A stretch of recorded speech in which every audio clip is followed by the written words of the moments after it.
brushes. And in here, I have them organized into really three major groups here. There's the wrinkles, really fine wrinkles, pores, there's kind of normal pores, and then clogged and impacted pores. And then we have these other two, like a whole group of pores, which helps to lay it all out. And then we have the surface breakup. So let's take a look at just a pore real quick.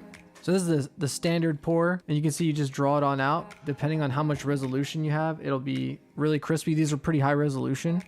So if I make it bigger here, you can probably see the sharpness. There you go. So the idea with these brushes is to have a lot of detail and sharpness in each asset, and then use them in combination to quickly achieve, you know, high fidelity results. You know, I did the work to make the assets so that then I can just apply them and then get the kind of quality I want.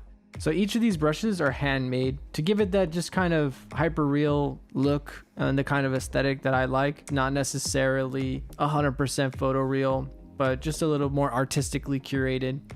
And now that I've made these assets for myself, you know, I'm happy with them. Now you can use them in your projects too. So that's the first pore. I'll just show you another one just to show you, like, you know, a little bit of a difference, subtle differences, but you know, you can't just repeat the same thing over and over.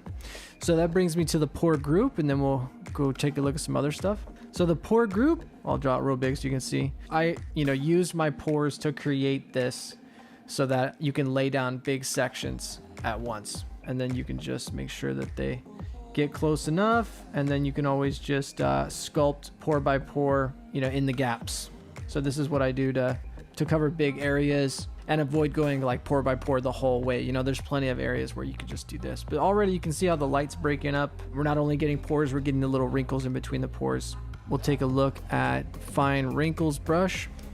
So this is made to do these like just really fine wrinkles, you know, that will go in the direction that the skin compresses. They're super, super fine. And you can see once if I start mixing it with the pores, you can imagine like on a forehead or down the cheek.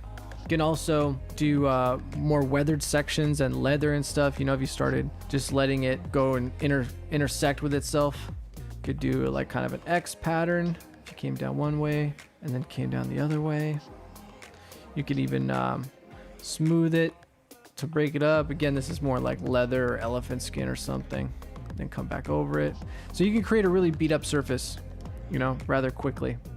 And then probably my favorite brush is this skin surface brush, which is meant here. We'll do it on a clean section, but this is just made to like bump it and dimple it.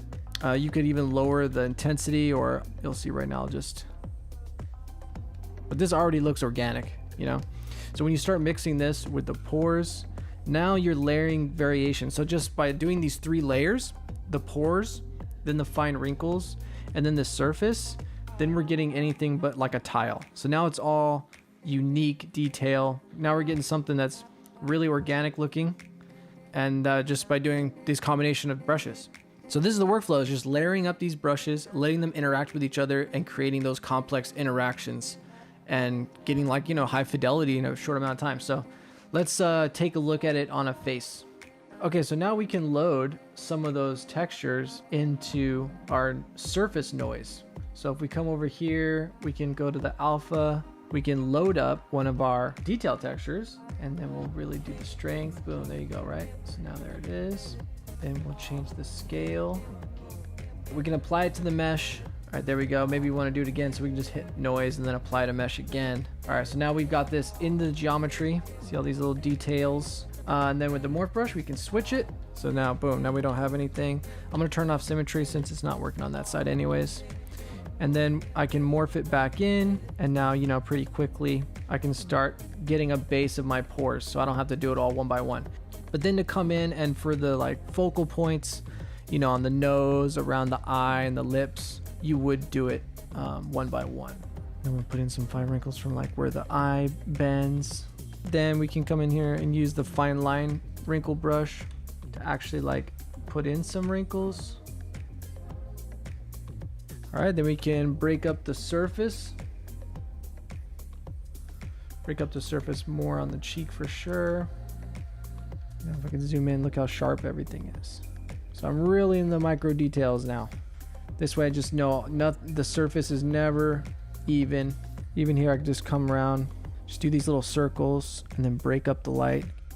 This has been how to use my brushes and textures in ZBrush, just using the straight up brushes that are included. And also you can load some of those tileable textures into the alpha of the surface noise to get up and running with some detail quickly, and then you can finish it off by hand. Thank you and happy sculpting.